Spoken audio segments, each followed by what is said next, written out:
Hi, Calvin. Hi, Alessandra. Hi, Aurora. Thanks for being Hi. here. Yeah, thank you so much for having me. I remember like we met probably 3 years ago, like in London, where you came for like an event, and then we met again like in the summer of like 2022 because you indeed like participated to the Silicon Valley Study Tour. That is like the program that started indeed 20 years ago. Yeah, the beginning was just like during the summer. I also participated to that in 2019, and then in 2022 I think I was like the community leader to the Mhm. batch previous to yours. So that I think it was like your first time, right?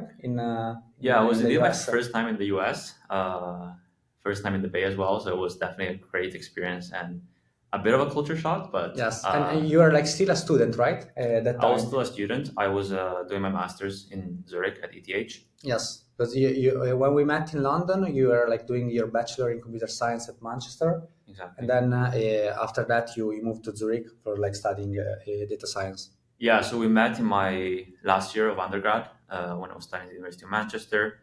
Uh, Funny story, we actually met in London, Yeah, even though we're both from the same little town in Carpi. in Carpi, northern Italy, and we live 5 minutes apart. First time we met was in London, so that was quite fun. Exactly. And yeah, the year after, I started my master's in Zurich. That's cool. And now at the moment, I mean, we are here in San Francisco because I mean, you moved to the US almost, I don't know, one year and a half ago Yeah. for like the master thesis at MIT, so like in Boston. Then you came here for like the research position at Berkeley, and now you started working at Scale AI, right? Yeah, so I'm working at scale right now. Started 4 weeks ago, so pretty fresh. Um, Before that, yeah, I was at Berkeley and I did my master thesis at MIT. So Yeah. it's been a bit more than a year. And do you think it was like very important to having experiences here in the US for like getting a job like this at scale? Do you think that helped a little bit?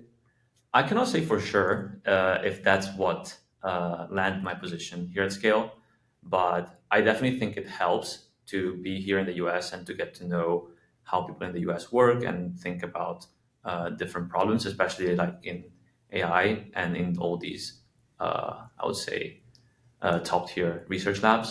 So I personally, I do think it helps, but for sure, I cannot say. Yeah, it's difficult to know. And how did you get like to MIT, like to doing the master thesis? Because from ATH is not something Mhm. like impossible, right? There are many people that go like doing visiting in those kind of places. Like maybe if you want to explain a little bit, how was like the process? Yeah, I think so. The process is simple, but I wouldn't say it's easy in the sense that I started to do some research at ETH, so I already started to build a little bit of sort of experience or background. And after that, you just have to find a bunch of professors that you like to work with. I knew I wanted to work on reinforcement learning, so I started to research professors that work in that field, and also like their PhD students. And then you just start sending a bunch of cold Emails? Yeah. emails, and then you just start praying that someone will respond.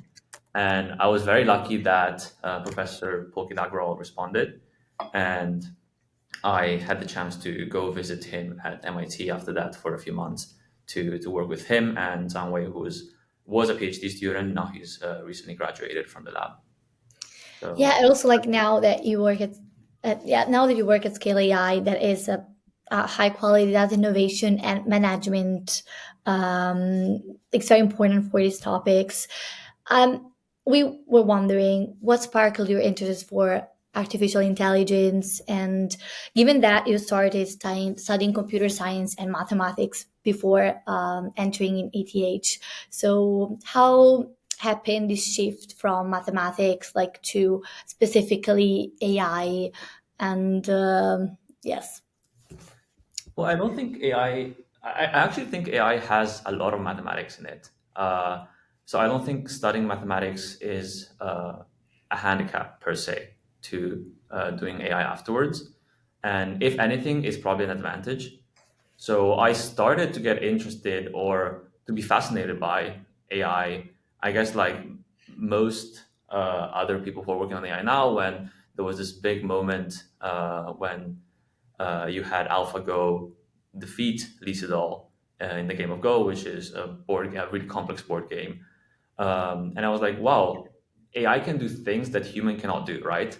That's so cool. Imagine the possibilities. So I decided to study computer science with also mathematics in it, without the true intention of going into AI yet when I started my undergrad. But then over the course of my studies, I started to develop more interest in that, and I concluded my undergrad working on reinforcement learning. And that's sort of where my sort of research path started and kind of led me to where I am at the moment. And what are you doing right now at Scale AI? So what is like the field of your work there? So at Scale, I'm what's called an ML research ops. What that means is that I work sort of at the intersection of the operations team and the ML research team internal to Scale, and also with external customers that require data. So I think if I want to try to put it in the simplest terms, what Scale does is it provides really, really high quality data to companies who are training ML models, AI models, right? So think about, for example, companies like OpenAI, Meta, they use scale data. And in order to do that, you need to have human data, right? You need to have human annotators, and you will need to have really high quality data because one of the big things that gets said a lot in AI is garbage in, garbage out, right? So if you have really bad data into your training, you will have really bad models. So what we ensure is that we have really high quality, what we call contributors. So people who are doing the data creation, curation, and labeling to contribute to these sort of data sets. And what's special, I'd say, about the ML research ops lead role is that I get to work both on the operations side, so trying to work with these frontier companies, right, like OpenAI and so on. But I also get to work on internal research, so I still get to see sort of these latest advancements made within Scale. So, for example, one of the latest things that got published was this paper called Humanity's Last Exam, which is a curation of nearly 3,000 extremely complex questions that can only be solved by PhD students or professors. And that's sort of testing the capabilities of current models.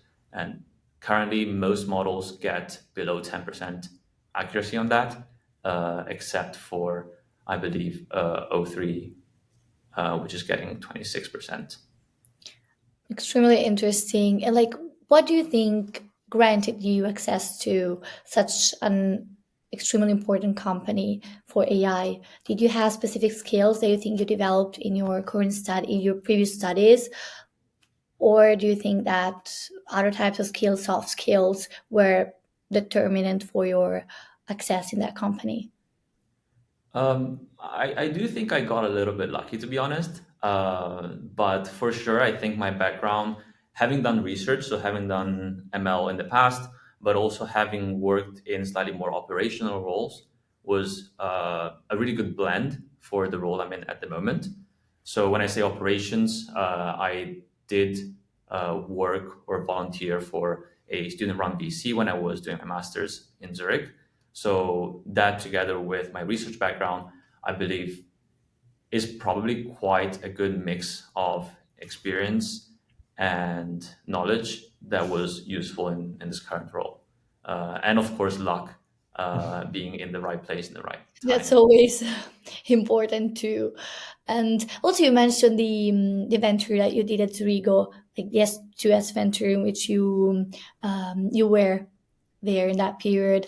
What did you like about that atmosphere, or did you like specifically something about that venture that Uh, maybe led you to what you're doing right now?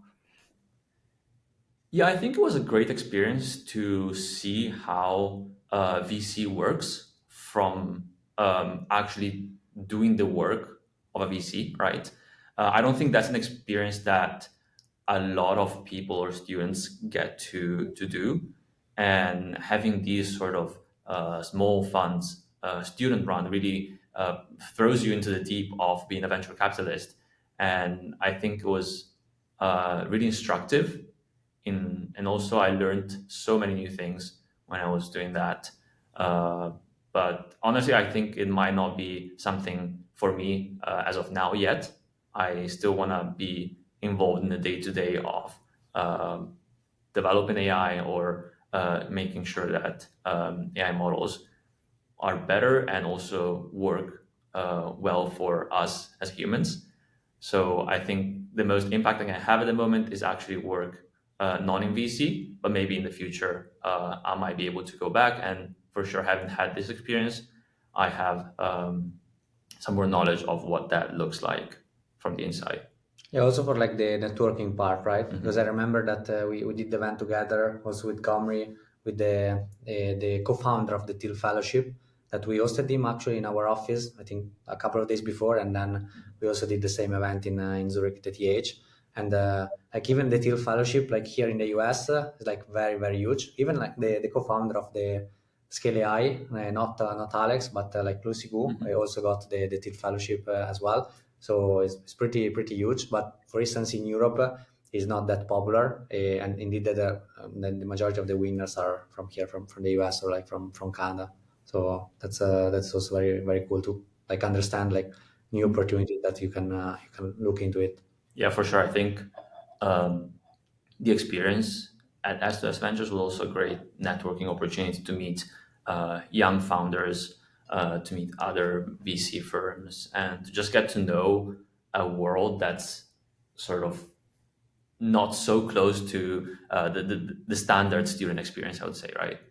Yeah, Mhm. especially do you want to talk a little bit about the I don't know the founding story of Scale AI, or a little bit about Alex, right? Because it's quite like a very special story. It was probably one of the self-made, the youngest self-made billionaire, something like that, if I remember correctly.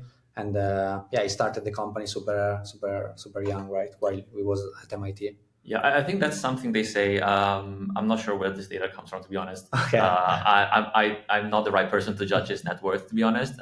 You'd probably have to ask Alex. He did indeed start, if I remember correctly, Scale in 2019. Um, sorry, no, in 2016 when he was 19. And he was a student at MIT, and then he dropped out of MIT to work on Scale full time. But I don't exactly know the intricacies of the founding story, to be honest. Gotcha. I mean, now there's been like more than almost like 10 years, It's and 10 years, yeah. it's how much like multi-billion-dollar company. So it's already like a very big company, not startup anymore. Right. So I think the last uh, round was raised in last year, I think. And I think the valuation was around 14 billion, Yeah. I believe. But now it's like only 1 year they're living there in the US, and before like you lived in UK, Zurich, and maybe can you give us something different from all these places, something that you earned and then remain in your mind? Yeah, I think um, it's kind of hard for me to draw a comparison between all these places because I've lived in these places over different periods of my life and of different stages of my life, right? I was a student undergrad when I was in the UK, and I was doing my master's, and I was much more dedicated to research when I was in Zurich. And then when I came to the US, did, I spent basically all of my time doing research when I was within university, right? And now I've started my new job. So it's really hard to draw comparison because I've lived the sort of the lifestyle, or the things that I do, the people I meet are broadly different from one place to another. But I would say that, for example, Zurich really is a great place if you want to do anything deep tech. I think the talent in Zurich is amazing, given the great schools that Switzerland has, right? So Many if spin-offs from many spin-offs ETH, from IPFL. exactly from ETH, and also a lot of big tech companies who are establishing their offices in Zurich. Even OpenAI recently. Yeah, OpenAI recently established an office there. Anthropic recently established an office. I think TikTok is establishing a new office there. Right. And also this new robotics company called, I think it's called Robotics and AI Institute, has started a new lab there. and its first location outside of Boston, led by one of the ETH professors. So definitely a lot of deep tech expertise and knowledge in Zurich. And as far as the US, I think I mean, the two coasts, I think, are fairly different. I think it's true when people say that the East Coast, or like Boston and Cambridge, feel a bit more European. It's a bit more walkable, it's a bit more historic. Um, and here in San Francisco, everything is very fast paced, and everyone works in tech, which is super cool because you can meet people and have interesting conversations basically with anyone you meet. So Even at the gym or like at the cafe. Yeah. exactly. And So also like the difference between MIT and Berkeley, because we haven't mentioned before, but you did also a research 4 months period of research in Berkeley. And so what about also differences between these two universities and different maybe atmospheres or approach to the research? I think they're broadly. I don't know if I can say they're broadly similar in terms of approach to research, right? Because it's two different labs that I worked in, and I would say that one thing that makes both places um, somewhat similar is that the students there and the professors there, they're really, really dedicated to what they're working on, and they super passionate about what they're working on, and they're all super, super clever. So it's definitely been a lot of learning from your peers as well in both places. You get to meet extraordinary people who work on uh, extremely cool stuff. I think that's the best way I can describe what we're working on. Yeah, so like the network that you built here was it like fundamental, if I can say that, for maybe guiding you to your future path and steps towards your career, and something that led you to where you are now at Scale AI? Was there a specific person or a mentor maybe that inspired you to find the right path, or did you mainly act alone, or did you find where you wanted to go on your own? I feel like it was a bunch of different people along the way, right? I don't know if there's a single person that I could attribute the sort of like the path I'm on, but there's definitely been a lot of different inputs over my entire studies and career that have somewhat influenced where I am, who I am now, right? So, for example, when I was in Zurich, Giorgia Ramponi, who is now a professor at the University of Zurich, at the time she was a postdoc at ETH. Um, she sort of, I published my first paper with her, right? So she gave me the chance to work on research and to really dive deep into that, right? And also, for example, working with people from MIT like Polkit, Zhang, and all the other folks in the lab. Uh, Definitely a lot of learning, right? And um, a lot of exchange of ideas. And same thing for when I was working on AI safety at UC Berkeley at Chai in Stuart Russell's lab. Um,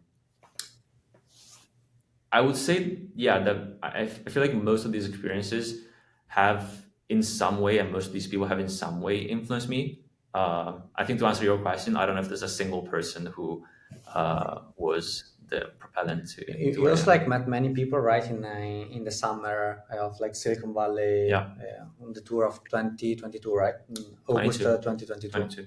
Exactly.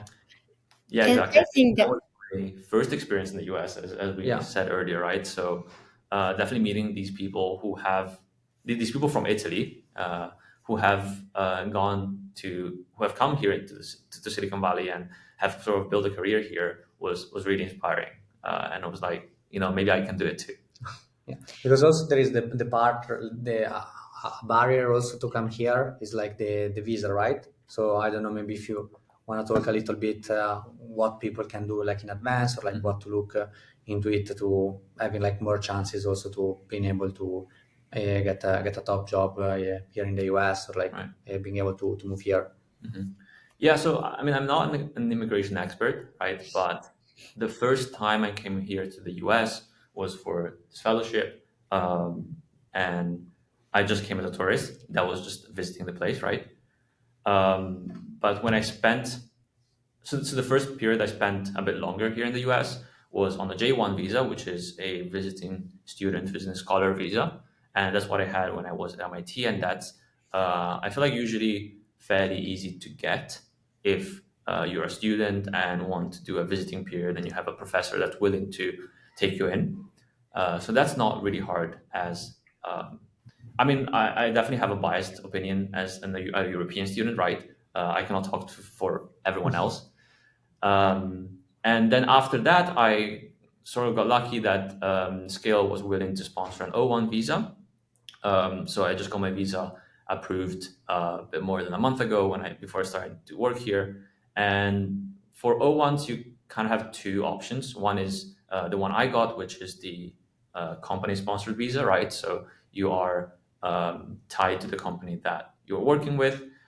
And the other option is to have a self-sponsored visa or like via what they call an agent.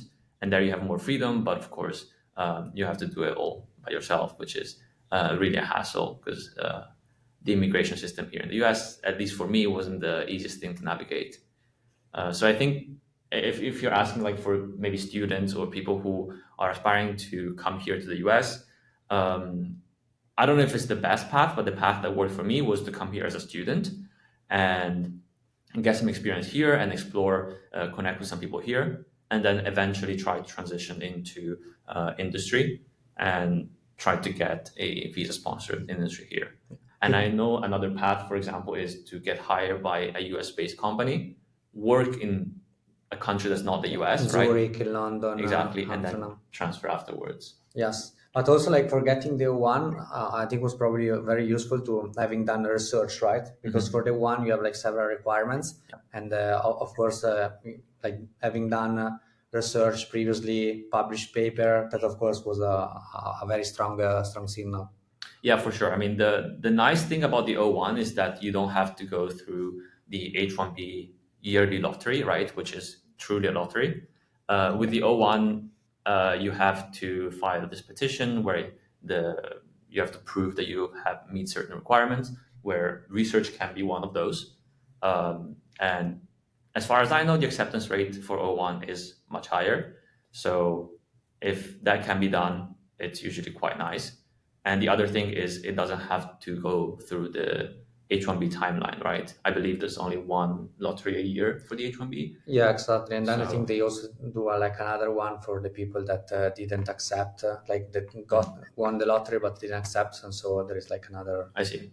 Yeah. another round. But yeah, the No one percentages is- are not very high. What No. is like 10%, a little bit more than 10% or something. But if you also have the master, it's like more into like 20%. Yeah, I'm not sure about the Yeah, percentages. don't for quote the- on the numbers because I don't know, Yeah. but it's between 10 and like 20 something. It's not Yeah. not super high. And the O1 is So- higher. And when you decided like to apply there for the position, you already knew that they could provide you the O1 visa, or they told you after?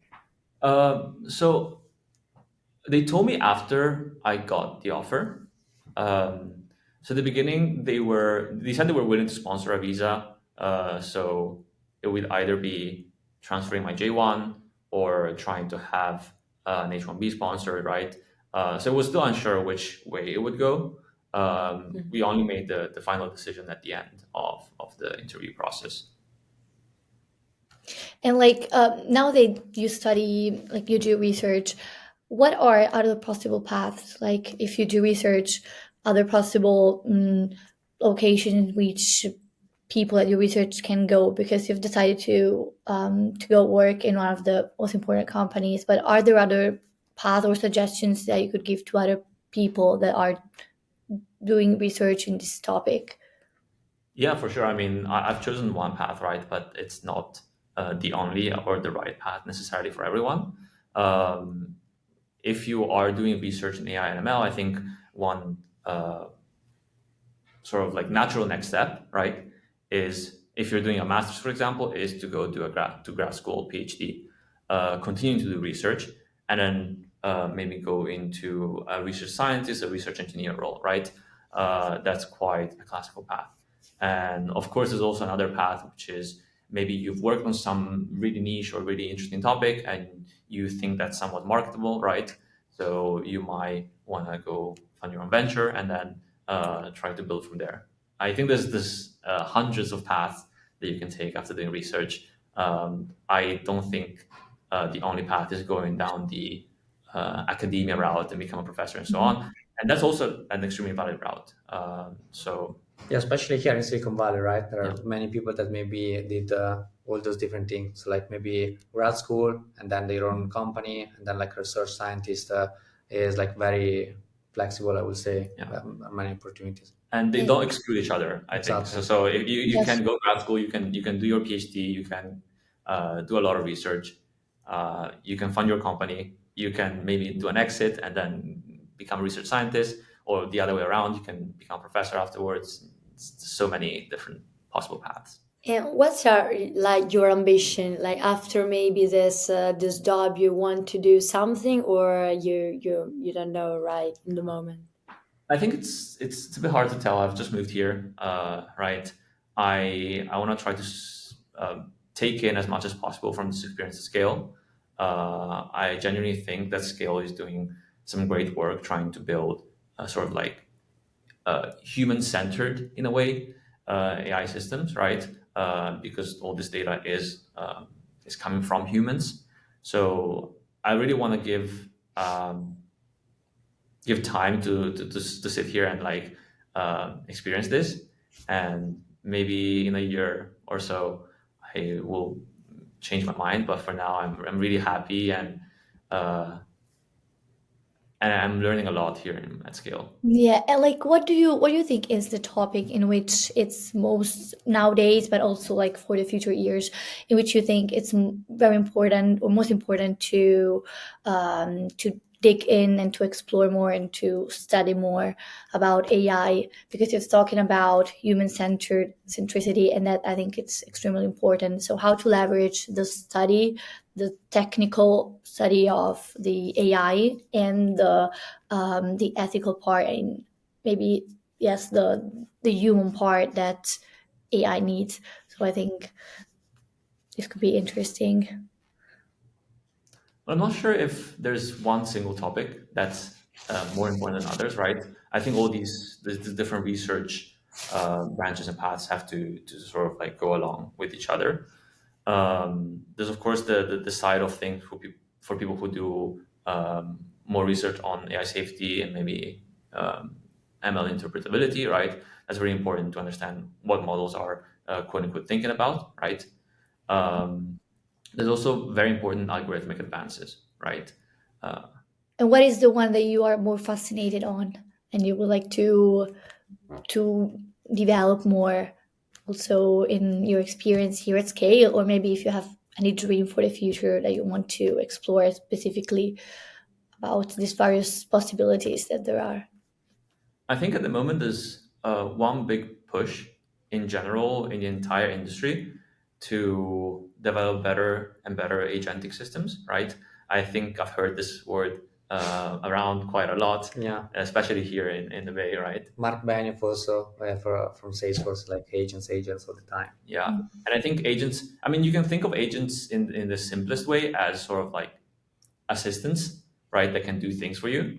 And if you can get agents to work, which I'm sure we will be able to, um, we can really, I think maybe 10x, 100x productivity for everyone, right? And I don't know. I think one topic that usually comes up is, will this take away jobs from humans, right? I don't think necessarily we should think this as a zero sum game. So it's not as if agents are going to just come in and replace jobs and people will just be jobless. Um, I think agents are there to help us, right? To interact with humans. So it will just enhance what we can do, and more jobs will become available. Different jobs will become available, and that's sort of the same thing we've seen with the industrial revolution, right? It's not as if machines came in and then we all lost jobs. We just invented new jobs, new things to do, right? So yeah, I'm quite, I guess, bullish on agents. Yeah, exactly. Can you talk So a there little is more about like what's special about the culture and like the work environment that at Scale AI. In this week we also hosted some fellows there in the office. There was like this recent like recording from the CEO of JP Morgan, like Jamie, that was complaining about like all those like Zoom meetings and like remote work, how is like the culture structure there. And I think we can also like put on the resources this cool blog about Alex, about hiring people like who care. And like what do you think that I don't know is very special about the company and the working environment? I feel like Scale as a company, it's sort of in this sweet spot, right, where you're not so small that everyone has to just do firefighting all the time, right? Because Yes. you have to do everything. But it's also not so big that you have maybe some rigid structure or rich hierarchy that you have to work within. But it's in this, like, we're about 1,000 people now. I think it's just a bit more than 1,000 people. And we really have, it really still works like a startup. So you still have the freedom to explore a bunch of different things. And luckily, we have the funding to do exploration, to do the projects that we think are more impactful. And of course, everything is still aligned with the vision and mission of Scale, right? I mean, you cannot just go out and do whatever you want, but there really is a lot of freedom.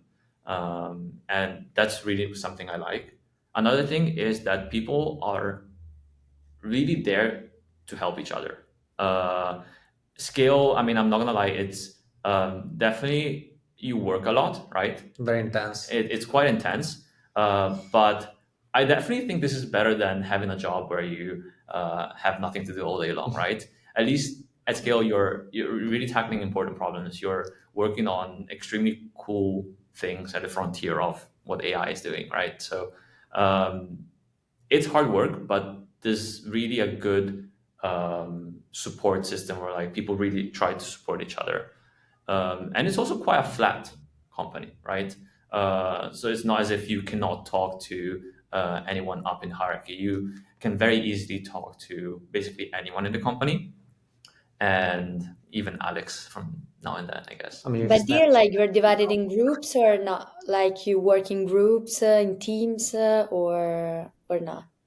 Yeah, so there's teams, right? So each project has a team assigned to it, or self-assigned. So we do a lot of teamwork. I mean, we have a set of 8 credos within Scale, right? And one of them is exactly team flow. So we really try to work well as a team. And if someone needs help, to help each other. And if you need help, you can definitely go ask for help. Um, so I think, yeah, team is a great part of Scale. Yeah, especially the people. What I remember, like that you mentioned that are regarding their backgrounds. Like many of them have been like previous founders in the past, and I think this is also like a very like positive scene, right? We are also trying to replicate that with Comrie, but Yeah. I think this is I don't very know if useful. like I would say many as like Yeah, a of course, not share, the right? majority. Like there are one But thousand people, but there's a few people who are previous founders, and I feel like within Scale they still get sort of the freedom, right, to the work, ownership, right? the ownership, and I think that's really important. Like you really have to take ownership of the project you're working on, and that really is, I think, a thing that former founders would appreciate. Yeah, and how did you enter there? Like the admission process, was it hard or mm, like how did you enter there? So I got reached out by a recruiter later, like sometime last year in the fall, and Yeah, it was a LinkedIn. sorry, say again. Sorry, yeah, LinkedIn, or how did the recruiter No, I reach got an you? email Oh, from okay. this recruiter. I'm not sure how this recruiter found my email, to be honest, because I thought it was quite well guarded, but maybe they just have really really good recruiters. And I wasn't aware of the role I was interviewing for before I started the interview process, because at the moment I think I was more set on doing research. I wasn't really looking outside of the world of research, like, or exploring other paths, right?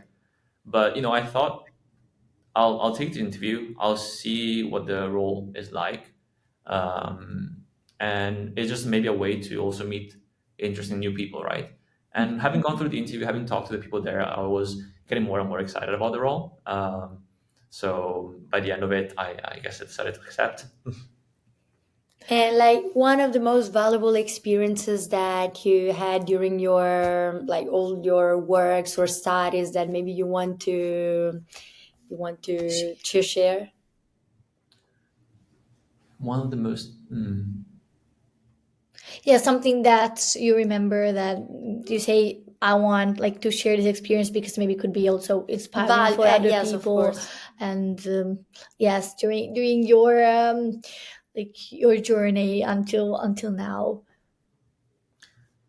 I don't know if it's a single Here's experience, something. but I think working on something that you enjoy working on, right? I think that was sort of always uh, the connecting line of the things I've done. I wanted to work on RL. I really tried to get people to work on RL with supervisors and so on, right? Reinforcement learning, right? Reinforcement learning, yeah, sorry, reinforcement learning. Um, and I think, yeah, I think the common line among everything was to try to know what you want and to work towards that or on that, right? I don't know if there was a single experience that. Okay. So like you accepted also the role because you were passionate about what you were researching on and you could apply that on your work. So that's why maybe also the connection between like what you were doing and the fact that you accepted that role, you were excited about that role. And I think that's extremely important because nowadays lots of people try to find the right job only because of money, but they don't actually are passionate about that. And yes, so also like if you have any suggestions for young passionate about AI, what can they do, like not only maybe research, but what do you think now AI can offer in general? So given your experience in scale AI, if you think there could be other ways to apply this passion for AI in the workplace. I mean, I think if you're a technical person, there's one easy piece of advice that I think I would give, which is do projects, right? Work on things that you find interesting, but don't just do projects for your resume or anything. Do projects just because you are really interested in working on them and you think it's cool. Um, and I guess for everyone, so both technical and non-technical people, I would say AI is a really powerful tool, right? So definitely use it, but don't abuse it. So don't just use AI and stop thinking about what you're doing, right? Use AI to help you and enhance your workflow. Okay, thank you. And also because now we've talked about all the things that you did, but what is exactly like reinforcement AI? What you actually like? Why is it important for AI? Because a lot of people listen the word AI, but they actually don't know what there is behind that tool. So if you could also like tell us something about what happens from the other side of AI. Sure. So I think AI is a very broad term, right? If we're thinking about how these um, sort of modern technologies like language models, right, are being developed, there's usually two phases to how we make them work, right? There's one phase called supervised fine tuning, where basically you get there's actually a pre-training phase, right, where you take a bunch of data from the internet and you just make these models generate text that looks human-like, right? And then you have another phase, which is called supervised fine tuning, which is basically having a teacher telling you the right answer, right? So you have, I don't know, I ask you, what is the capital of Rome? What is the capital of Italy? And the correct answer would be Rome, right? And you have sort of these pairs of question answers or things like that, or completions, right? And then you have this last part, which is called reinforcement learning from human feedback. And in this case, instead of giving the right answer yourself as a human, right, what you do is you give feedback to the model, telling the model which one is the better answer. For example, you have, again, let's go back to what is the capital of Italy. One answer could be Paris, and the other answer could be Rome, right? And you're, of course, telling the model that Rome is the better answer. And from this sort of feedback on this human feedback, this preference feedback. You tell the model which answers are better and better, right? And that's sort of how the model improves. Okay, and does this feedback is this feedback done from you that you work, people that work, or is it automatically generated by the machine itself, like this Maybe by the reinforcement? answer that we also give when we use AI or So not. there's some work trying to do self-improvement, right? So AI improving AI, which they kind of call reinforcement learning from AI feedback, right? Which has shown some promise. I'm not too familiar with the literature there, so I don't think I can comment on that. What we do at Scale is we don't like label all the data like ourselves, right? So we hire what we call contributors, which are human all around the world, right? And with different levels of expertise, with different topics of specialization, and we ask them to contribute to our data. And the data can be in so many different forms, right? It's not just this preference data that I just told you about right now.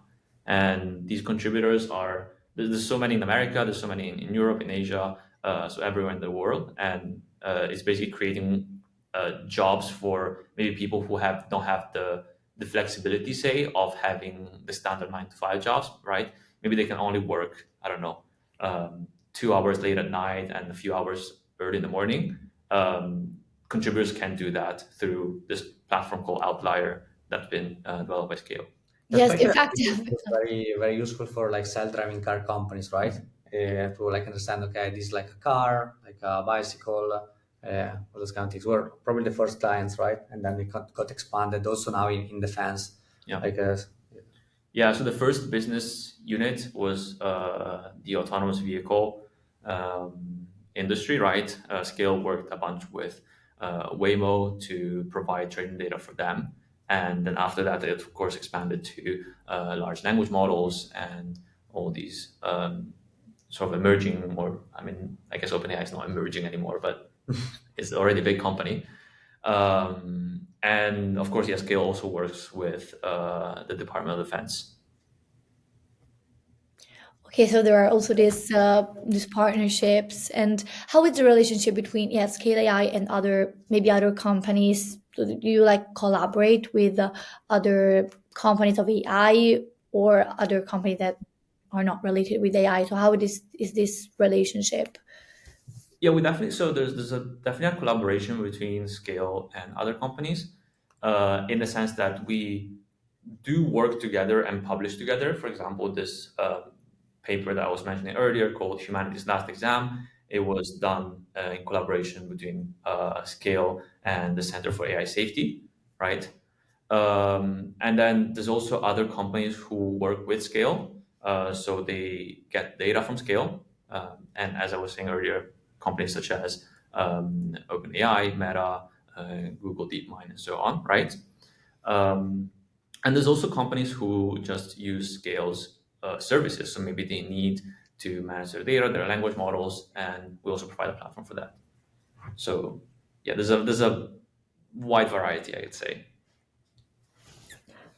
Okay, really, thank you very much about all your providing us all your background and everything that you did. And maybe if there is like a piece of advice that you would give to our listeners. Like in general about your something that you've learned from your experiences, or maybe other or maybe some resources that you suggest to the listeners from which they could provide inspiration for their future careers, or to dig more in depth about reinforcement AI, or something that you think is valuable for them.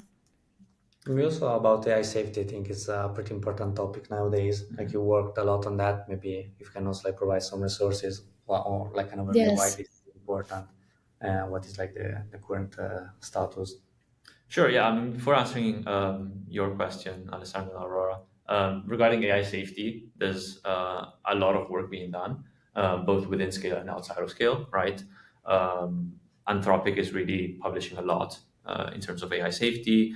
There's also new and emerging labs. For example, the Center for AI Safety is doing a lot of work there as well, and also labs within universities. For example, Chai is doing Exactly. at Berkeley, yeah, is doing a bunch of AI safety, as well as other professors all around the world. Yeah. Why it's important? Well, there's many reasons why it's important, right? I think one of the biggest reasons is we want to develop technology that's useful for us humans, right? And um, we want, in order for that to happen, I think we want to know what's happening within these models and to make sure also that these models do the right thing, right? So thinking about this problem or working on this problem, I think it's quite important to maybe have control and to make sure that AI yeah works for us in the future. Yeah. Um, and to go back maybe to your question, piece of advice. I think I'll repeat something that I said earlier, right? Which is work on something that you are passionate about, right? Pick a problem that you're passionate about and work on it. Work hard, right?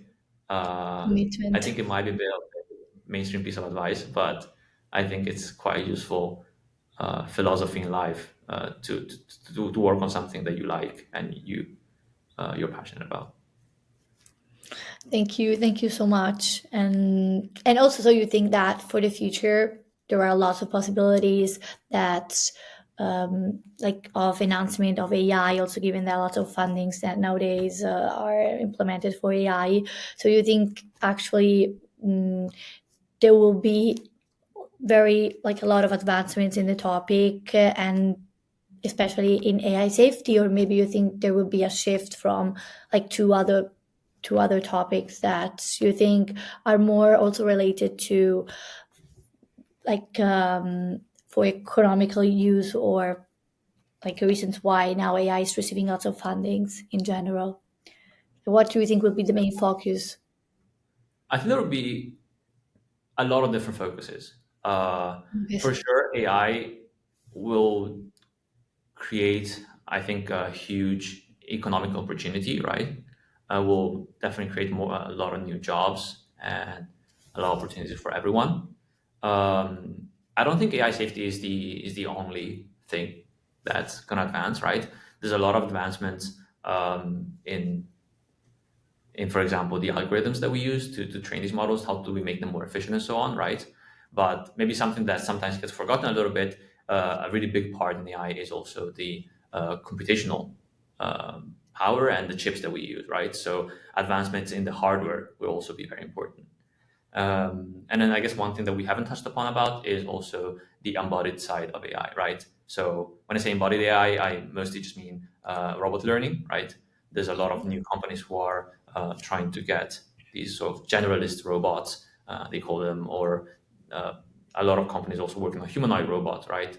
I think maybe we're not there yet, but there's definitely a lot of work being done and a lot of really, really interesting stuff that's happening. So thank you very much for this interesting conversation. And maybe if our listeners want to reach out to ask questions, it's a social or I don't know, a place where they can write to you. Yeah, Yeah, it's for also sure. like to know more about scale AI or what you're doing there. Yes. Yeah, I mean, you can reach out to me on LinkedIn at my full name, Chen Bo Calvin Zhang. Um, and if you want to learn more about Scale and whatever is happening in AI recently, Scale has a really nice blog where we post all the interesting stuff that we're working on. So you can check that out or follow Scale on Twitter as well.